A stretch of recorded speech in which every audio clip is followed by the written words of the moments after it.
Hola. Buenas. Mi experiencia con respecto al parto. La semana 40 tengo cita en monitores. En una de las contracciones se detecta una bradicardia, que es el descenso de la frecuencia cardíaca fetal, o sea que al nene se le baja un pelín el latido en una de mis contracciones. Me pasan directamente a consulta ginecología. La ginecóloga empieza a explorarme y decide hacer la maniobra de Hamilton, que es la apertura de membranas. Me duele muchísimo esta maniobra y empiezo a sangrar mucho, con lo cual no puede hacer la segunda prueba, que es la comprobación del líquido amniótico. Todo esto para ir descartando que la bradicardia no es algo que tenga por qué ser grave, a veces simplemente es por la postura. Estás tumbada completamente, las correas están chafándote la barriga y a veces se aplasta un pelín el cordón umbilical y produce un descenso del latido cardíaco del bebé. Entonces no consiguen realizarme todas las pruebas que querían, deciden dejarme ingresada y esta doctora de por la mañana me dice que a lo largo de la tarde pues me pondrán algunas hormonas vaginales, es decir, los siguientes pasos para seguir induciendo el parto paulatinamente. Por la tarde no ocurre eso, por la tarde me monitorizan durante toda la tarde y toda la noche, pero el doctor que hay en planta decide no seguir induciéndome el parto. De hecho dice que todos los monitores salen perfectamente y que seguramente era una cuestión postural y que la doctora de la mañana siguiente es la que decide si me daría el alta o no.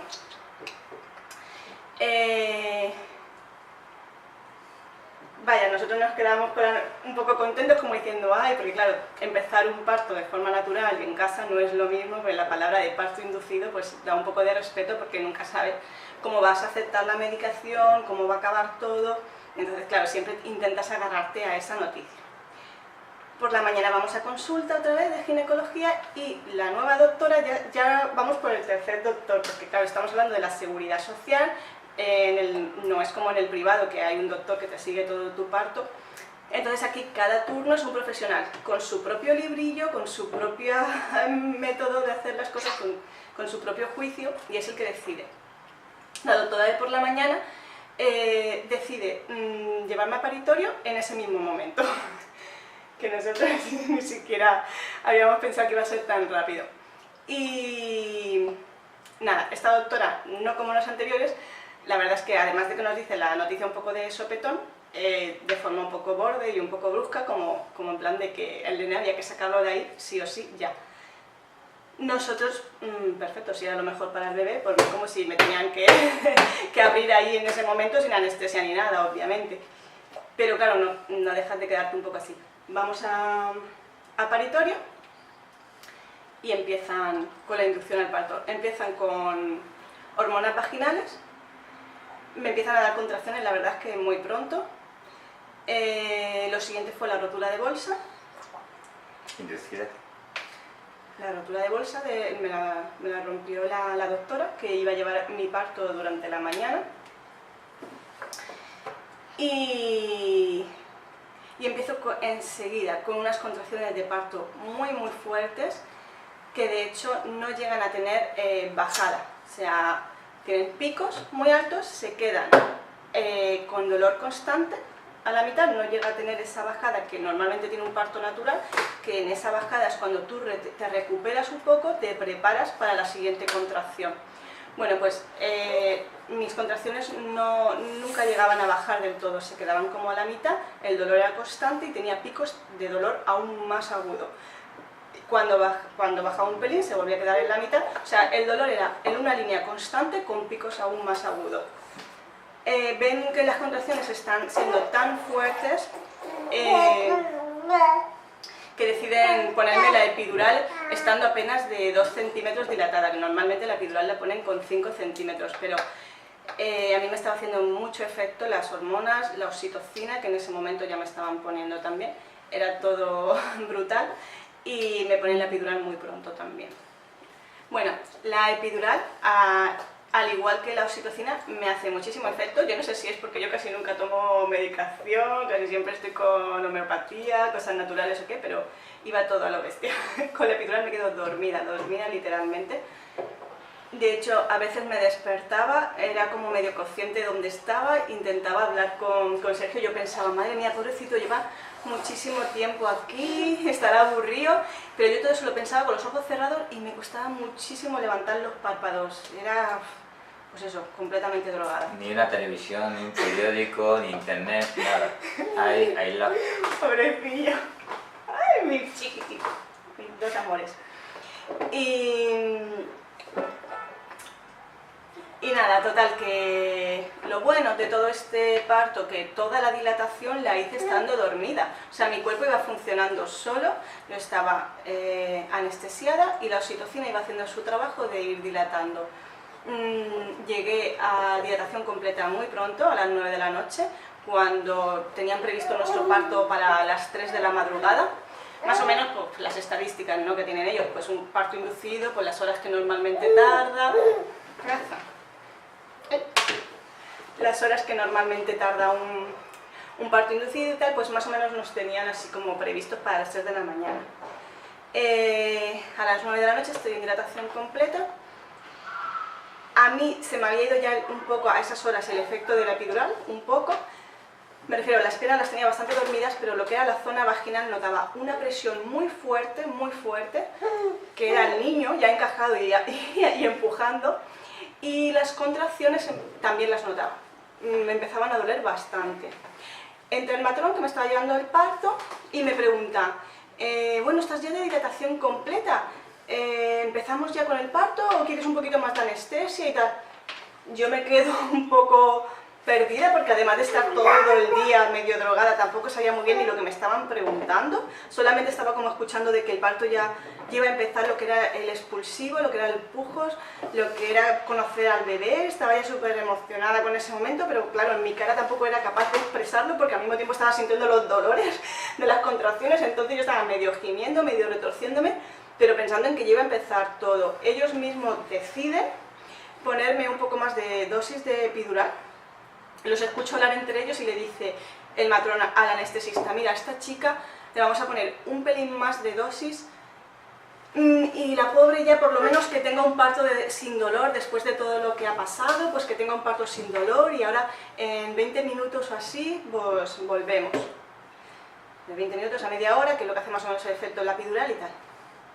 Allí no volvió nadie, yo me volví a dormir, o sea que la dosis que me pusieron no era pequeña, porque yo volví a dormirme completamente, no vinieron,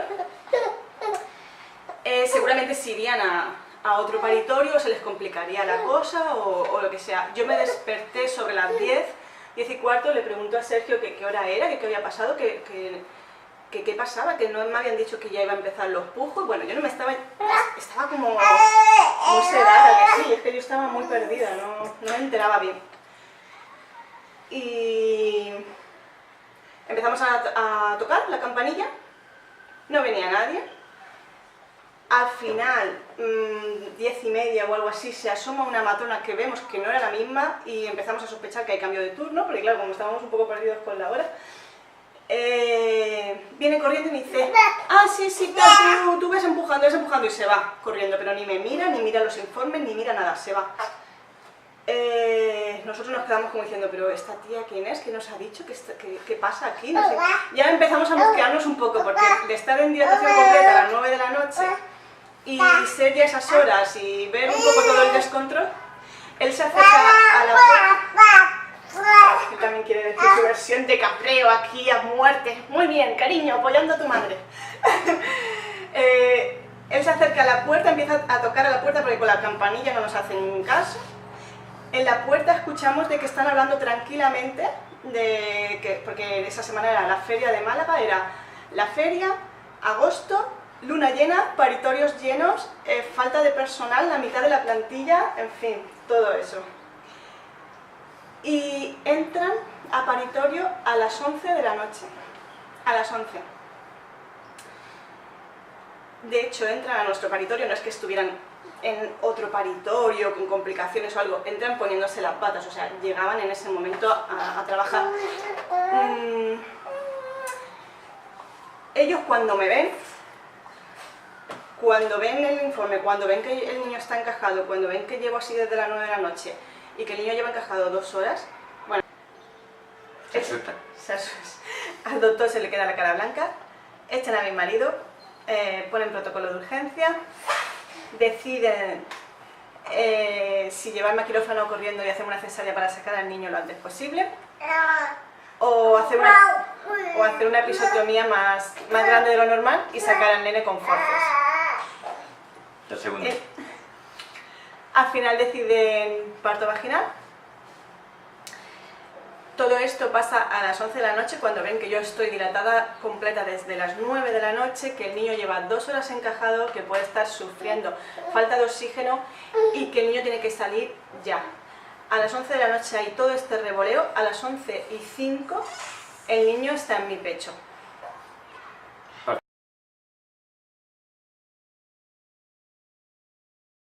¿Quién me va a hacer una foto? En menos de 5 minutos hacen todo. Hacen un movimiento tan brusco de forceps para sacar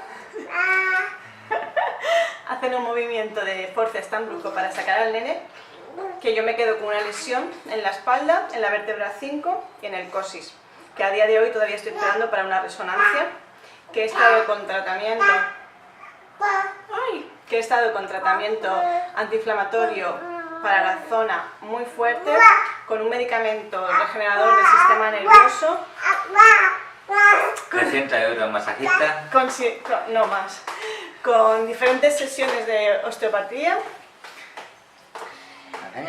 Y cuando se produjo todo esto, el nuevo equipo estaba criticando a los anteriores, ¿no? De que por qué habían dejado a esta chica así, ¿no? En plan, entre ellos estaban hablando y estaban criticando a sus compañeros del turno anterior, diciendo que no se podía dejar un caso así, que si esta persona estaba dilatada desde las 9 de la noche y el niño estaba encajado, que eso era muy peligroso y que no se podía haber dejado así.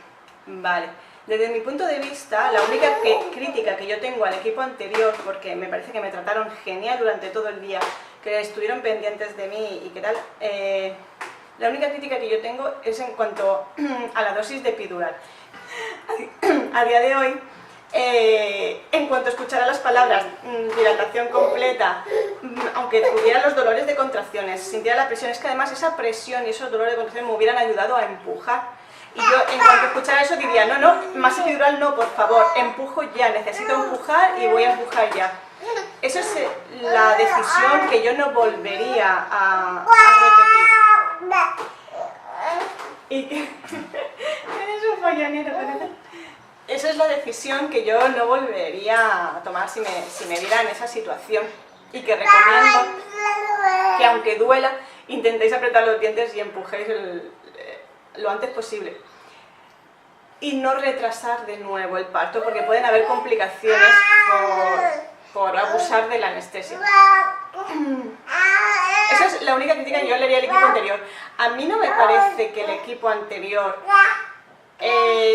fuera el culpable del todo del abandono, puesto que el relevo... A ver, yo cuando he estado trabajando, si mi turno empieza a las 10, yo a las 10 menos cuarto estoy con el uniforme puesto y a las 10 en punto estoy con las manos en la masa. Entonces, que ellos entraran a las 11, que además vimos cómo se ponían las patas, cómo entraban de nuevos a nuestro paritorio y que no iban con ningún estrés de venir de ningún otro sitio de urgencia ni nada, que venían hablando de la feria, pues ¿qué quieres que te diga? Yo cuando los escuché criticando al anterior equipo, cuando el anterior equipo lo habían hecho súper bien con nosotros y que la única cosilla que yo les diría, que yo les recriminaría un poquillo fue el tema de lo de la dosis de epidural, a que sí, pero nada más, porque todo lo demás lo hicieron súper bien. El nuevo equipo, obviamente, venían ellos con retraso. Pero tampoco quiero decir nada porque al final salvaron la vida de mi hijo. O sea, tampoco quiero ser demasiado dura con ellos porque al final sacaron a este bebé lo más rápido posible y lo sacaron bien. No sufrió daños, no sufrió nada. Y está perfecto este corazón. Aquí dando guerra. Aquí sí. Acá. Claro. Además, yo no me acuerdo.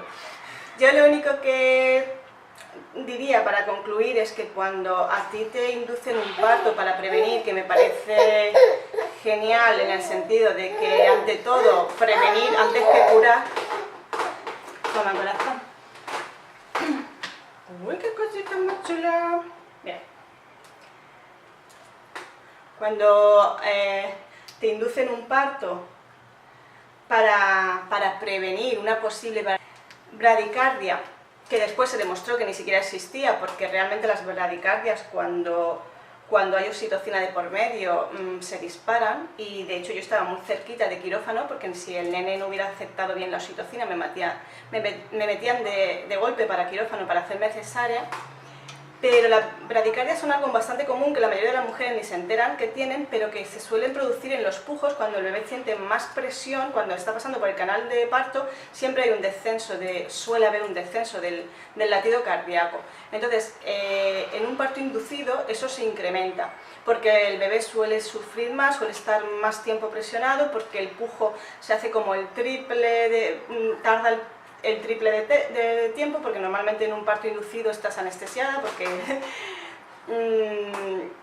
todo es artificial, todo es medicalizado, las contracciones son brutales y normalmente estás anestesiada, entonces todo se alarga en el tiempo y hay más probabilidades en un parto inducido que un bebé tenga, ya sea por las contracciones tan fuertes que da la oxitocina o por el pujo que se alarga en el tiempo, puede sufrir bradicardia. Por eso nosotros estábamos completamente monitorizados todo el tiempo. Yo estaba con las correas, no me podía mover de la cama, siempre en la misma posición y siempre todo el rato monitorizada. Ni siquiera podía ir, bueno, yo no podía porque estaba también con la epidural, pero aunque al principio no estaba con la epidural, ni siquiera podía ir al baño sin los monitores, para decirte, ¿no? La diferencia con otra mujer que tiene monitores durante el parto, pero que a lo mejor le dejan 5 minutos quitárselos para ir al baño y luego volver.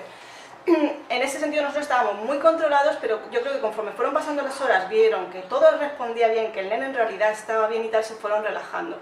Se fueron relajando unos y otros, y al final los que vinieron lo mismo, vieron que los monitores estaban bien y tal, y tardaron mucho en entrar. Entonces lo que no hay derecho es que te induzcan un parto con lo que eso conlleva, para que al final casi hubiera pasado algo peor, que hubiera una falta de oxígeno por estar un bebé encajado en el canal de parto 2 horas, puede significar una parálisis o la muerte del bebé. Entonces no es cualquier cosa de lo que estamos hablando. ¿Aquí no dice nada? Yo aquí hablando todo. No tengáis niños en la feria, no tengáis niños cuando la gente se va de vacaciones.